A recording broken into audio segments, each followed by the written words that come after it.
Unsure of your dream? Study abroad destination? Clear your doubts. Videsh Consult. Call 9676502888.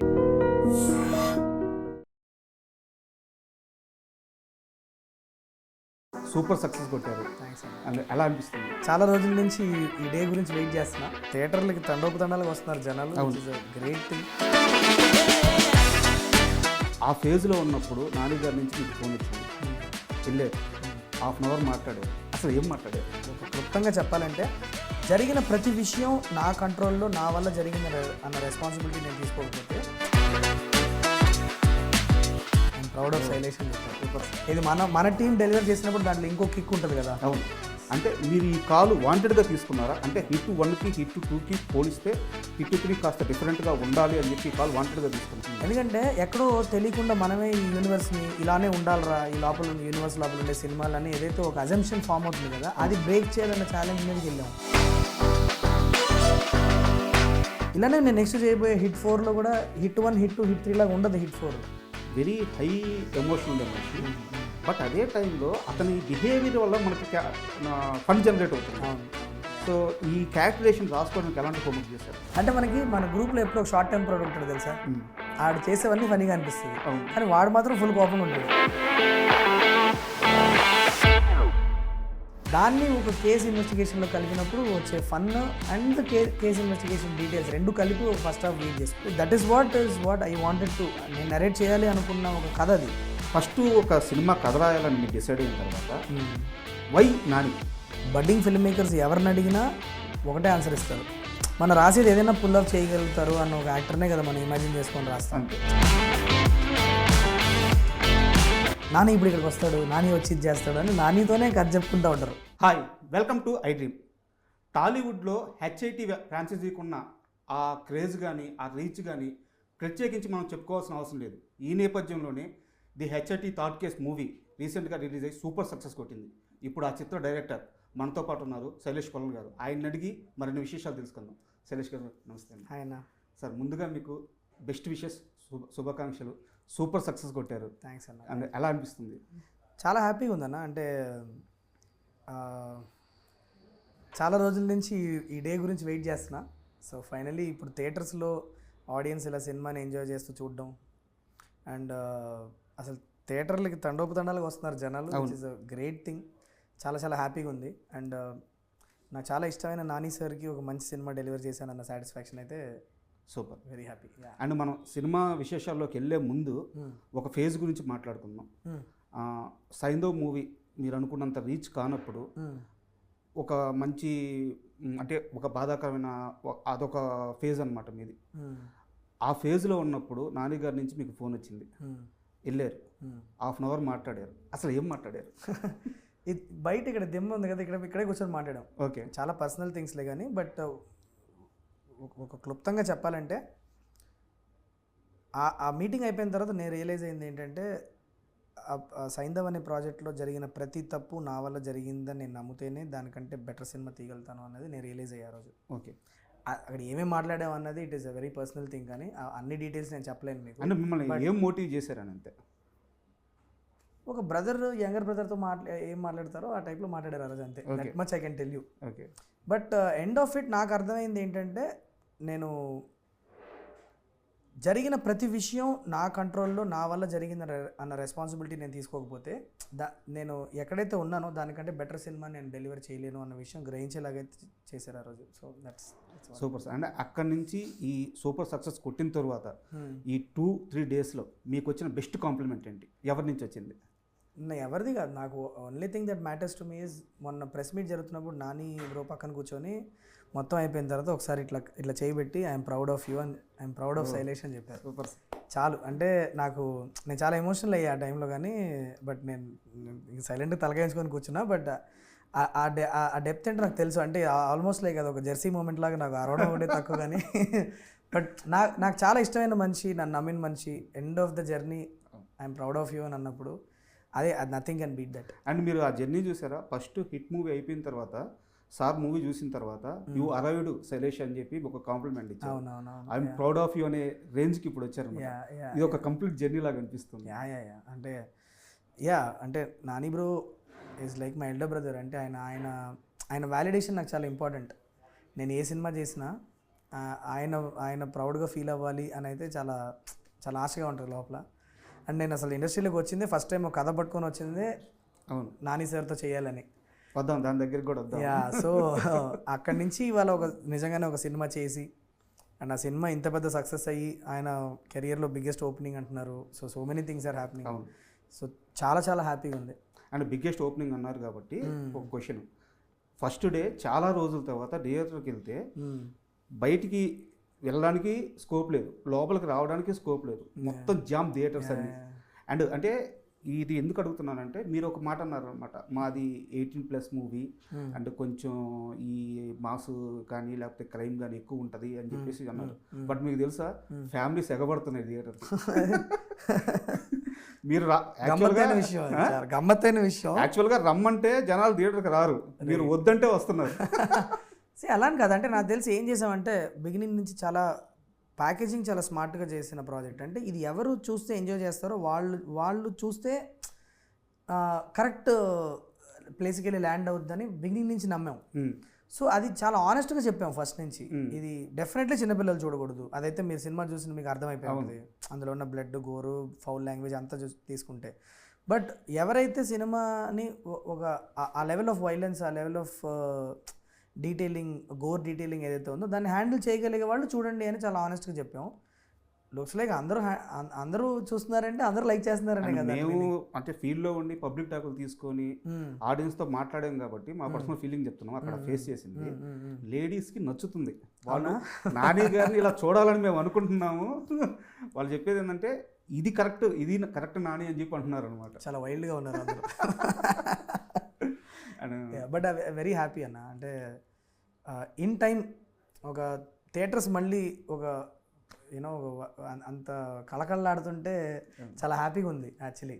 ఇది మన team deliver చేసినప్పుడు దాంట్లో ఇంకో కిక్ ఉంటుంది కదా. అవును, అది ఒక 2 days నుంచి అది ఎక్స్పీరియన్స్ చేస్తున్నాం. థియేటర్ విజిట్స్ అన్నీ చేస్తుంటే అసలు ఇంపాసిబుల్. అసలు నిన్న ఈవినింగ్ షోస్, నిన్న నైట్ షోస్ అయితే అసలు కంప్లీట్ ఫస్ట్ డే ఎంత ప్యాక్డ్ ఉంది, ఫస్ట్ డే ఎంత అయితే హంగామా ఉందో అంత ఉంది. నిన్న even on week day Friday రోజు ఈవినింగ్ కూడా ఆ లెవెల్లో ఆక్యుపెన్సీ ఉందంటే మంచి ప్రోడక్ట్ ల్యాండ్ చేసామని అయితే ఒక సాటిస్ఫాక్షన్ అయితే ఉంది. అండ్ నేను ఇంకా సినిమా రిలీజ్ అవుతుంది అనగా 24 hours ముందు నాని గారితో మాట్లాడాను. ప్రెస్ మీట్లో వస్తే ఇంటర్వ్యూ ప్రెస్ మీట్లో మాట్లాడాను నాని గారితో. నాని గారిని అడిగినప్పుడు సార్ అంటే పర్సనల్గా నేను బిగ్ ఫ్యాన్ హిట్ ఫ్రాంచైజీకి, ఆ క్రైమ్ ఇన్వెస్టిగేషన్కి కానీ, ఆ డీటెయిలింగ్ కానీ, ఆ ఇంటెన్స్ సీన్స్కి కానీ నేను పెద్ద ఫ్యాన్ని. సో నేనైతే ఆ మైండ్ సెట్తోనే ఉన్నాను. నేను నాని గారిని ఏమడిగానంటే సార్ ఇట్లాంటి ఒక మూవీస్ తీసేటప్పుడు ఏమవుద్దంటే సీన్స్కి కానీ, కథ నెరేషన్కి కానీ కొంత స్క్రీన్ స్పేస్ వెళ్ళిపోద్ది హీరో క్యారెక్టరేషన్ కంటే కూడా. సార్ మీరేమో అంటే ఫస్ట్ ఇద్దరు హీరోలతో పోల్చుకుంటే మీరు పెద్ద స్టార్ కాబట్టి మీకు కొన్ని ఎలిమెంట్స్ మిస్ అయ్యే ఛాన్స్ ఉంటుంది. ఆ డీటెయిలింగ్ కోసం కొంచెం స్క్రీన్ స్పేస్ అయితే పోద్ది, మీకు అది ఓకేనా అని చెప్పేసి అడిగాను అనమాట. ఏం లేదు రాజా, పెట్టాల్సిన అన్నీ పెట్టాము, ఏం మిస్ అవ్వలేదు. బట్ నీకు ఇంకో మాట చెప్తున్నాను, ఇది హిట్ 1 హిట్ 2 లా కాదు, ఇది వేరే సపరేట్ అన్నారు. సార్ నిజంగా భయపడ్డా. ఎందుకంటే హిట్ సిరీస్లో సినిమా చూసేదే హిట్ లాగా ఉంటుందని. బట్ సీరియస్గా ఆ 24 hours నేను కూడా ఒక ఫ్యాన్గా భయపడ్డా. బట్ సినిమా చూసిన తర్వాత మాత్రం వెరీ సాటిస్ఫైడ్. అంటే మీరు ఈ కాల్ వాంటెడ్గా తీసుకున్నారా అంటే హిట్ 1కి హిట్ 2కి పోలిస్తే హిట్ 3 కాస్త డిఫరెంట్గా ఉండాలి అని చెప్పి ఈ కాల్ వాంటెడ్గా తీసుకున్నారు? Definitely sir. అంటే అది చాలా కాన్షియస్ డెసిషన్. అది అర్థమవుతుంది. అవును, అది అనుకోని చేసింది. ఏదో సినిమా స్టార్ట్ అయిపోయిన తర్వాత ఇక్కడి నుంచి మనం ఇలా చేసేద్దామని చేసింది కాదు. రాసుకున్నప్పుడే ఇంటెన్షన్ అదే. ఎందుకంటే ఎక్కడో తెలియకుండా మనమే ఈ యూనివర్స్ని ఇలానే ఉండాలరా, ఈ లోపల యూనివర్స్ లోపల ఉండే సినిమాలని ఏదైతే ఒక అజంప్షన్ ఫామ్ అవుతుంది కదా, అది బ్రేక్ చేయాలన్న ఛాలెంజ్ మీదకి వెళ్ళాం. బట్ దాన్ని బ్రేక్ చేయడం కూడా చాలా ఆర్గానిక్గా బ్రేక్ చేయాలన్న రీజన్ వల్లనే ఫస్ట్ హాఫ్ మీరు చూస్తే చాలా ఇన్వెస్టిగేషనల్ టోన్లో నడుస్తుంది. నాని గారి క్యారెక్టరైజేషన్తో పాటు కలిపి నెంబర్ ఆఫ్ ఇన్వెస్టిగేషన్ బీట్స్ వస్తూ ఉంటాయి. మీకు దేశం నలుమూలలా తిరిగి ఇన్వెస్టిగేషన్ చేస్తాడు ఫస్ట్ హాఫ్లో. అంటిల్ మీకు ఇంటర్వెల్ పాయింట్ దగ్గర ఏదైతే ఒక లొకేషన్ లోపలికి వెళ్ళే పాయింట్ దాకా అక్కడ దాకా చాలా ఆర్గానిక్గా మీకు ఒక ఇన్వెస్టిగేషన్ సినిమా నుంచి దాని ఒక సర్వైవల్ థ్రిల్లర్ లాగా సెకండ్ హాఫ్లో మారుస్తాం. కానీ సెకండ్ హాఫ్కి వెళ్ళేటప్పటికి మీకు what I wanted you to feel is ఒక గేర్ షిఫ్ట్ అయిందిరా సినిమాది, ఇది వేరే ప్లేస్కి వెళ్ళింది, అమ్మ ఇక్కడ నుంచి భలే ఉంది, మనకు అన్ని థియేటర్ మూమెంట్స్ సెకండ్ హాఫ్లో మీరు చూస్తే నిజంగా దాన్ని ఆ టైప్లో ప్యాక్ చేసింది చాలా ఇంటెన్షనల్గా చేసాం. అది ఇలానే నేను నెక్స్ట్ చేయబోయే హిట్ 4లో కూడా హిట్ 1 హిట్ 2 హిట్ 3 లాగా ఉండదు. హిట్ 4 నేను ఆలోచించేది ఇప్పుడు చాలా డిఫరెంట్గా ఆలోచిస్తున్నా హిట్ 4ని. ఓకే. వై షుడ్ మనం ఎందుకు ఆ బౌండరీ పెట్టుకోవాలి? ఇప్పుడు క్రియేట్ చేసింది నేనే. అవును. ఇప్పుడు ఫస్ట్ పార్ట్ ఒకలాగా ఉంటుంది. First part is very suspicion based thriller. అది అంటే ఒక 9 మంది సస్పెక్ట్స్ 8 మంది సస్పెక్ట్స్ ఉంటే వాళ్ళు ఎవరు చేశారని ఎక్స్ట్రీమ్లీ ఇన్వెస్టిగేషన్ వెళ్తుందా. మీరు సెకండ్ పార్ట్కి వచ్చేటప్పుడు దాన్ని కొద్దిగా సీరియల్ కిల్లర్ వైబ్లోకి తీసుకెళ్ళాను నేను. దాంట్లో మీకు కొద్దిగా లార్జర్ దాన్ లైఫ్ నేచర్ ఉంటుంది, ఫైట్స్ కొద్దిగా లోపలికి వచ్చినాయి, ఇన్వెస్టిగేషన్ డీటెయిల్స్ వేరేలాగా ఉంటాయి, కొద్దిగా లార్జర్ దాన్ లైఫ్ ఇన్వెస్టిగేషన్ ఉంటుంది. థర్డ్ కేసుకి వచ్చేటప్పుడు వేరే మూడ్ పట్టుకున్నాను. ఫోర్త్ కేసుకి వెళ్ళేటప్పుడు కంప్లీట్లీ డిఫరెంట్ వెళ్దాం అనుకుంటున్నాను. నేను లిమిట్ అవ్వాలని అనుకోవట్లే యూనివర్స్ లోపల. ఓకే. అండ్ 1, 2, 3, 4 అని చేస్తూ వెళ్తుంటే నాకు మోర్ అండ్ మోర్ పీపుల్ లోపలికి రావాలి. కానీ దీన్ని మనం ఏదో దాని మీద ఒక ట్యాగ్ వేసేసి దాన్ని ఇది ఇంతే రా ఇంతే ఉంటుంది అని చెప్పి దాన్ని మనం మూలన కూర్చోబెట్టద్దు అన్నది నా ఉద్దేశం. అంటే బ్రేక్ చేయాలన్న ఆలోచన చాలా గొప్ప సార్. అబ్సల్యూట్లీ. బట్ ఏంటంటే దాన్ని మ్యాచ్ చేయాలంటే చాలా కష్టం. అక్కడ మీరు సక్సెస్ అయ్యారు. అది తెలిసి నాకు రైటింగ్ నుంచి నాకు నాని సార్ ప్రొడక్షన్లో వాళ్ళు ఇచ్చిన టీం అవ్వచ్చు, నాని సార్ లాంటి amazing actors Srinidhi Shetty, Nani sir, మన విలన్ క్యారెక్టర్ వేసిన అందరూ నాకు కలిసి రావడం వల్ల నేను ఒక ఇంపాక్ట్ క్రియేట్ చేయగలిగాం as a team. Yeah. And movie చూసుకున్నట్టయితే మనకి హిట్ 1 కానీ హిట్ 2లో కానీ హీరోలందరికీ ఒక క్యారెక్టరేషన్ ఉంటుంది. బట్ అది లిమిటెడ్గా ఉంటుంది అనమాట. ఫస్ట్ మనకి విక్రమ్ క్యారెక్టర్ చూసుకుంటే ఇంటెన్స్ ఎక్కువ. కేడీ దగ్గరికి వచ్చేసరికి మనోడు కాస్త జోవియల్గా మనిషి. ఇక్కడికి వచ్చేలేకే వెరీ హై ఎమోషన్ ఉండే మనిషి. బట్ అదే టైంలో అతని బిహేవియర్ వల్ల మనకి ఫన్ జనరేట్ అవుతుంది. సో ఈ క్యారెక్టరేషన్ రాసుకోవడానికి ఎలాంటి హోంవర్క్ చేశారు? అండ్ మోర్ ఓవర్ ఫస్ట్ హాఫ్లో సినిమాకి బిగ్గెస్ట్ అసెట్ ఆ క్యారెక్టరేషన్. అంటే మన గ్రూప్లో ఎప్పుడు ఒక షార్ట్ టెంపర్డ్ ఉంటాడు తెలుసా. ఆడు చేసేవన్నీ ఫనీగా అనిపిస్తుంది, కానీ వాడు మాత్రం ఫుల్ కోపంగా ఉంటాడు. అలా రియల్ లైఫ్లో కొంతమంది షార్ట్ టెంపర్డ్ పీపుల్ని చూసి సంబంధం లేకుండా అరిచేస్తూ ఉంటారు కొన్ని ప్లేసుల్లో.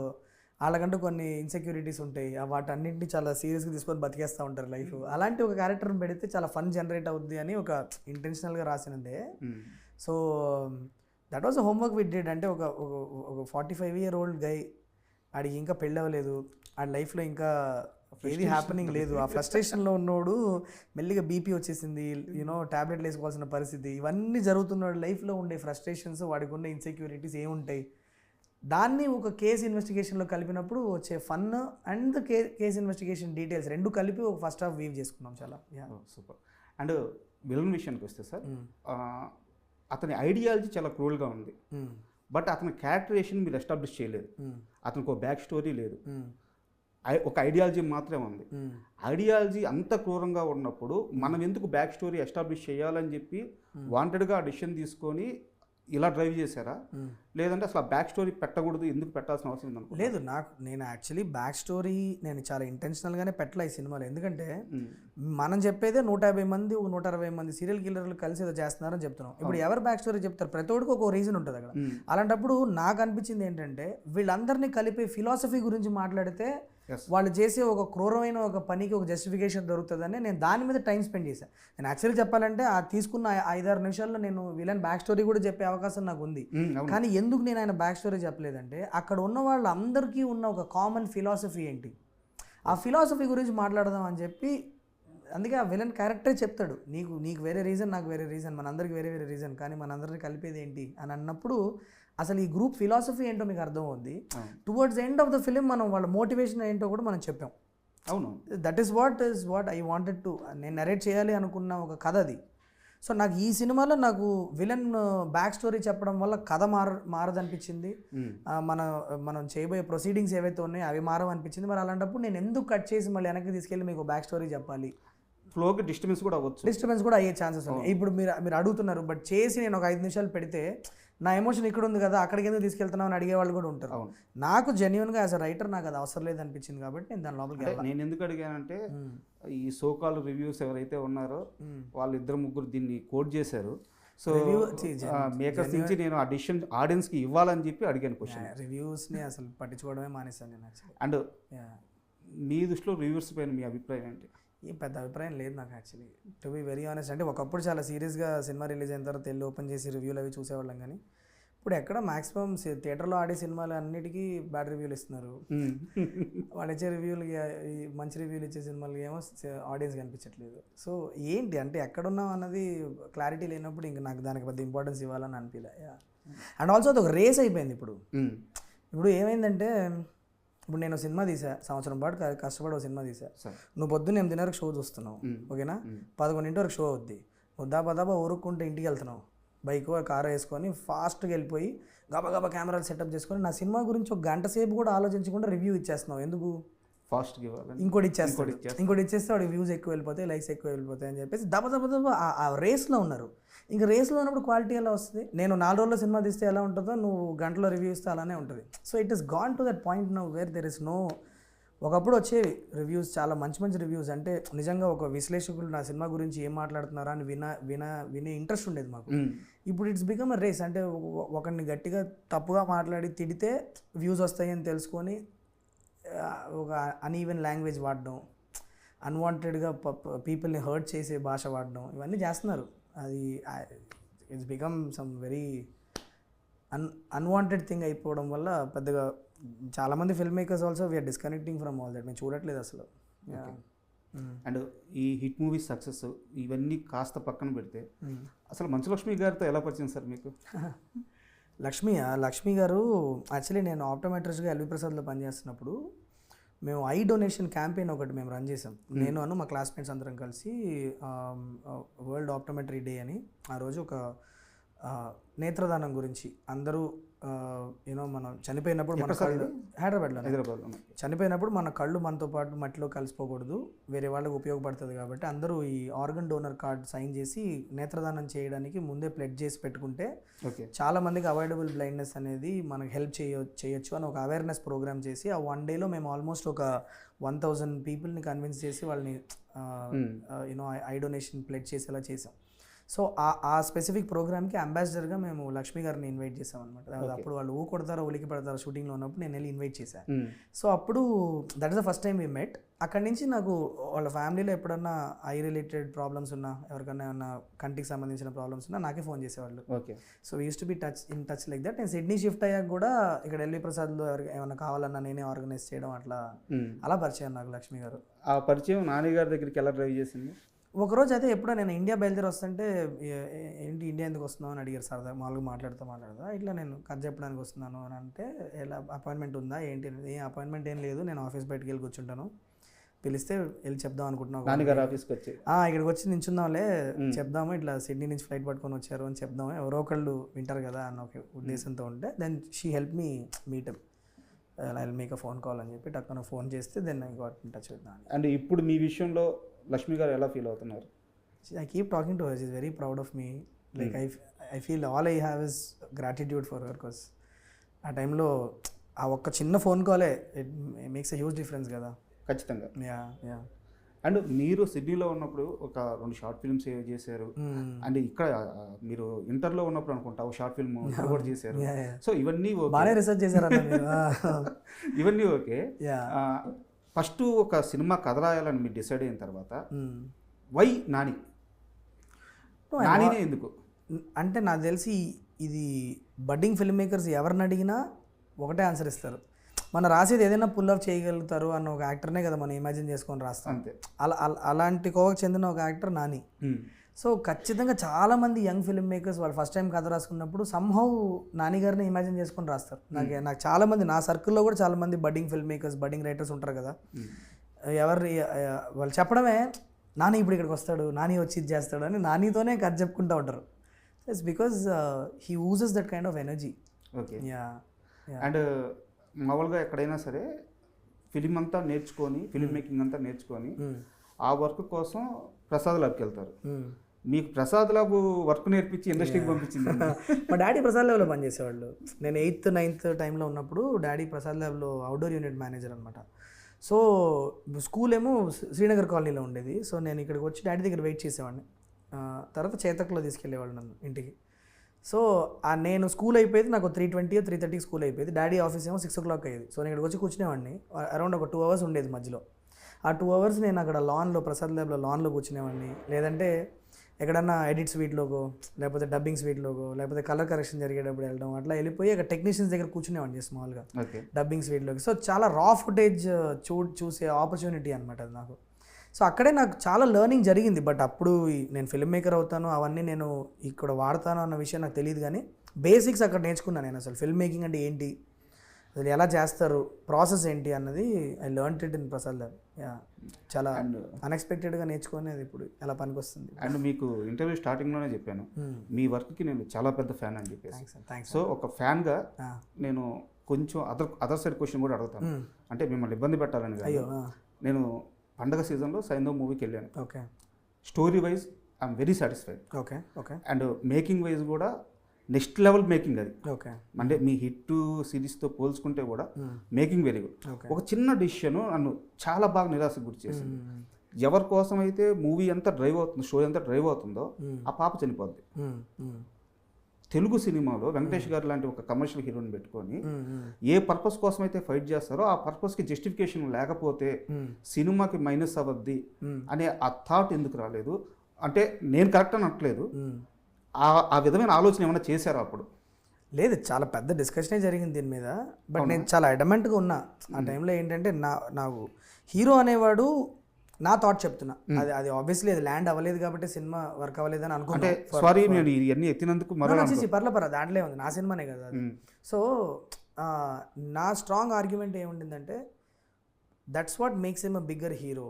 అంటే తన సొంత పాపని కాపాడుకోలేకపోయినా కూడా అదే ప్రాబ్లం ఉన్న ఊర్లో ఉన్న ప్రతి బిడ్డని కాపాడగలిగిన ఒక హీరో అయితే ఒక సాక్రిఫైస్ చేసి కూడా to stand out as a hero would be a great heroic moment అని అనుకున్నాను నేను.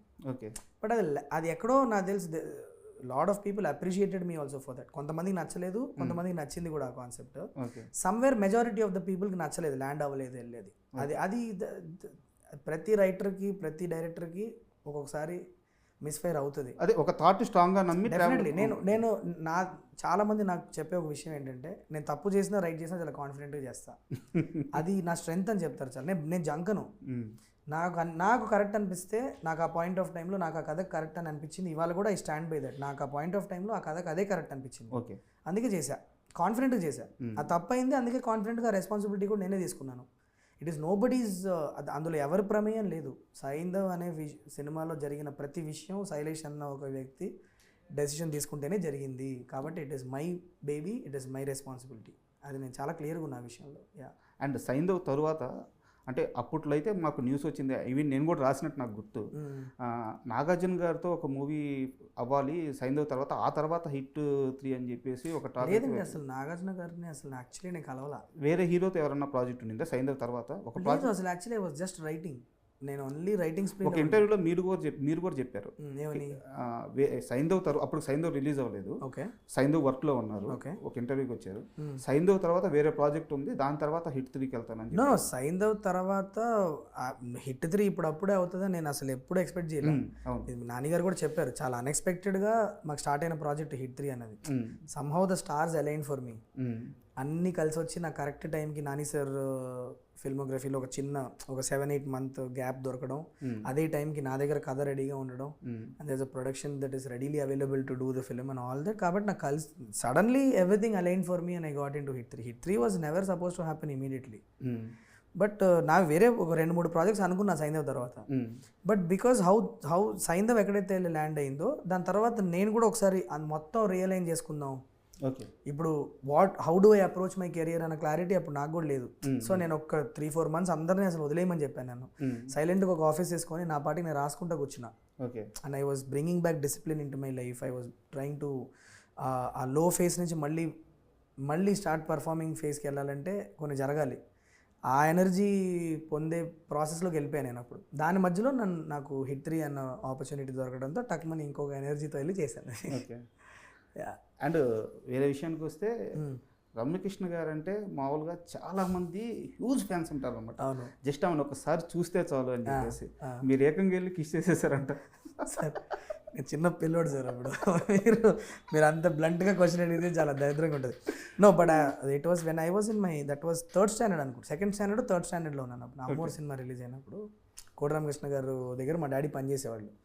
సో అప్పుడు ప్రివ్యూ షోస్ జరుగుతున్నప్పుడు అలా ఒక చాలా క్యూట్ మూమెంట్ అది. అప్పుడే మేడంని ఫస్ట్ టైం చూశాను, ఇంతే ఉన్నా నేను అప్పుడు. ఆవిడ మోకాల దాకా ఉన్నా, వెళ్ళి చున్నీ మెల్లిగిలేలో పట్టుకుంటే ఇట్లా కిందకి వచ్చి హాయ్ అని చెప్తే నాకు చాలా నచ్చింది అని చెప్పేసి I pecked her on cheek and I ran back to my dad. చిన్న పిల్లన్నప్పుడు. ఇప్పుడు మా బాబు ఎంత ఉన్నాడు, 4 years కదా, వాడికంటే కొద్దిగా పెద్ద అంతే. ఓకే. యా. అండ్ అంటే ఇప్పుడు మీరు తీస్తున్న సినిమాలు అంటే ఒక సైకోపాత్ కిల్లర్స్ కానీ లేకుంటే ఈ క్రైమ్ బేస్డ్ కానీ ఈ సినిమాలకి మీ మెంటల్ బిహేవియర్కి అంటే చాలామంది ఏమనుకుంటారంటే శైలేష్ కోలంలో ఒక రకమైన ఆ ఫ్యాంటసీ థాట్స్ ఉన్నాయి, అయ్యో. అందువల్ల ఇలాంటి అవుట్పుట్ వస్తుంది అని చెప్పి అంటారు. పర్సనల్గా శైలేష్ కోలను ఎలాంటి వ్యక్తి అంటే ఏం చెప్తారు? అంటే ఇప్పుడు ఒక గ్యాంగ్లో సమయం సందర్భం లేకుండా కుళ్ళు జోకులు వేసుకుంటూ అందరూ నవ్వించడానికి ట్రై చేస్తూ ఉంటాడు కదా, అదే నేను. ఓకే. మా బ్యాచ్లో అడిగితే చెప్తారు చాలామంది. అంటే నాకు ఇక్కడ ఆబ్వియస్లీ ఇండస్ట్రీలో నేను ఎక్కువ మందిని కలవను, కానీ నాది మొత్తం ఆప్టోమెట్రీ సర్కిల్లో నా మొత్తం బ్యాచ్ అంతా అందరు డాక్టర్స్ ఆప్టోమెట్రీ బ్యాచ్లోనే ఎక్కువ తిరుగుతూ ఉంటాను నేను. సో నా బ్యాచ్లో ఒక మోస్ట్ నోటోరియస్లీ ఫనీ గై. బట్ మాకేమో ఇలాంటి సినిమాలు చూపిస్తున్నారు. సినిమాలు అలాంటివి వస్తున్నాయి బికాజ్ నేను చూస్ చేసుకున్న యూనివర్స్ అలాంటిది, కానీ but I'm not like that. Actually చాలా జోవియల్గా చాలా గూఫీగా తిరుగుతుండే మనిషిని నేను. యాక్చువల్లీ నన్ను ఎవరు సీరియస్ తీసుకోరు రియల్ లైఫ్లో. నా ఫ్రెండ్స్ అయితే చెప్తారు. అండ్ హిట్ సిరీస్కి సంబంధించి ఒక 3 క్వశ్చన్స్ ఇఫ్ కేస్ మాట్లాడుకుందాం. ఇఫ్ కేస్ అయితే బట్ అది అవద్దని లేదు. ఓకే. అయితే ఈ హిట్ ఫ్రాంచైజీ ఒక ఇలా స్కేల్ పెరుగుతూ పోతుంది. Hit 1, hit 2, hit 3, hit 4 scale పెరుగుతూ పోతుంది. ఫైనల్గా ఎప్పుడైనా సరే ఇప్పుడు ఎవరైతే మనకి ఎన్టీఆర్ కానీ, రామ్ చరణ్ గారు కానీ, ప్రభాస్ కానీ, అల్లు అర్జున్ గారు కానీ ఇలాంటి హీరోలు మన ఫ్రాంచైజీలోకి రావచ్చా? నేను ఎప్పుడు వై నాట్ అని ఆలోచించాను ప్రతిదీ. ఇవాళ హిట్ 2 తర్వాత నేను వై నాట్ అని ఆలోచించకపోతే హిట్ 3 లాంటి స్కేల్లో మనకు ప్రాజెక్ట్ రాదు. I'm open to all options. But ఇప్పుడు ప్రస్తుతానికి ఏంటంటే అసలు నా మైండ్ 4 ఎటువైపు వెళ్తుంది, 4 తర్వాత 5 ఎటు వెళ్తుంది అన్నది అసలు నేను ఇప్పుడు ఆర్గానిక్గా దా ఫ్లోలో వెళ్ళిపోతున్నా, కానీ వీళ్ళని తీసుకురావాలి కాబట్టి వీళ్ళకి ఒక కథ రాయాలి అన్న ఆలోచనలోనే లేను. బట్ స్టోరీ డ్రైవ్ అయితే మాత్రం అబ్సల్యూట్లీ మనకి ఇప్పుడు ఆ రేంజ్ ఆఫ్ స్కేల్కి వెళ్తుంది. అలాంటి ఒక హీరో వస్తే నాకు అంత రీచ్, అలాంటి ఒక స్కేల్లో సినిమా తీయాలంటే definitely will approach those kind of stars. But అది ఎటు వెళ్తుంది అన్న క్లారిటీ అనేది at this point in time we don't have it. Okay.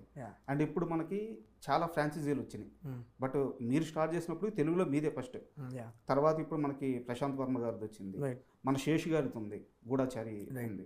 అలాగే మనం తమిళ్లో చూసుకున్నట్టయితే తమిళ్లో కూడా కొన్ని ఈ విక్రమ్ మూవీస్ అయితే ఈ ఫ్రాంచైజీ ఉంది, ప్రశాంత్ నీల్ గారి ఫ్రాంచైజీ ఉంది. మన హిట్ ఫ్రాంచైజీ ఎవరితో అన్న ఒక్క సినిమాకి కొలాబరేట్ అవ్వాలి అంటే మీరు ఏ ఫ్రాంచైజీతో కొలాబరేట్ అయ్యి ఒక మూవీ తీస్తారు ఒక్క మూవీకి? ఓకే. నో యాక్చువల్లీ ఫ్రాంచైజీ అని కాదు, కానీ నాకు చాలా ఇంట్రెస్టింగ్ది ఒకసారి స్వరూప్ చెప్పాడు నాకు. ఓకే. అంటే అది it's been a long time, కానీ ఆర్ఎస్జే స్వరూప్ తెలుసు కదా, ఏజెంట్ సాయి శ్రీనివాస్ శాస్త్రి గారు. సడన్గా ఒక ఐడియా అనుకున్నా ఒకరోజు కూర్చొని, ఏజెంట్ సాయి శ్రీనివాస్ శాస్త్రి హిట్ యూనివర్స్లోకి వస్తే ఎలా ఉంటుంది అని. Sounded very interesting. మ్యాచ్ అవుతుంది. I feel it's very interesting crossover can happen between Tillu and Hit Universe also. Okay. If you imagine a comp like that, possibilities are endless. కానీ నేను ఇప్పుడు ప్రస్తుతానికి funny జోన్లో చెప్తున్నా, but lot can happen if you really look into it.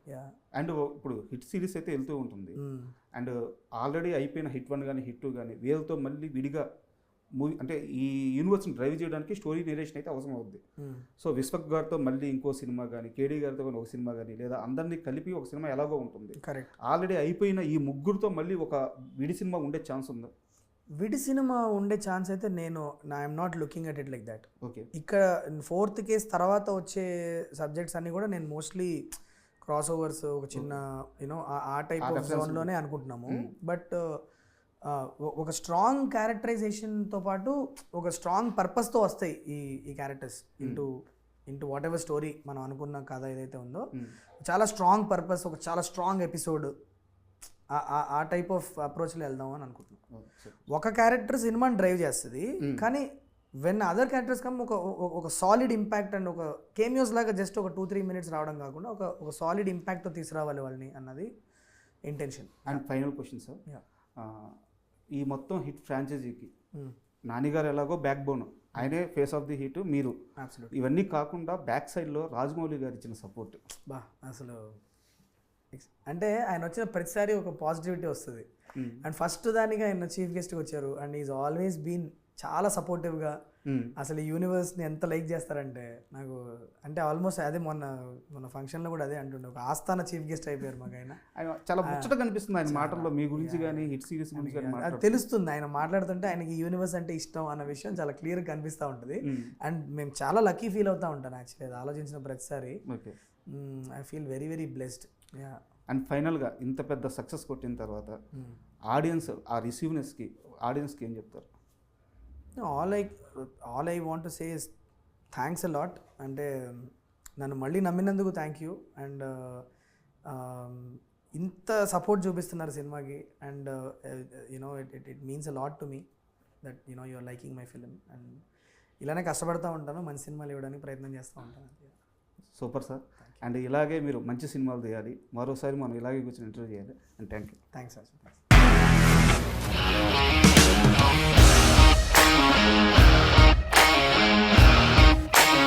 ఇండస్ట్రీలో commitment issues వస్తే నీకు కూడా వచ్చినట్టు? మార్నింగ్ తీసుకెళ్ళానంటే కొట్టి పడేస్తారు.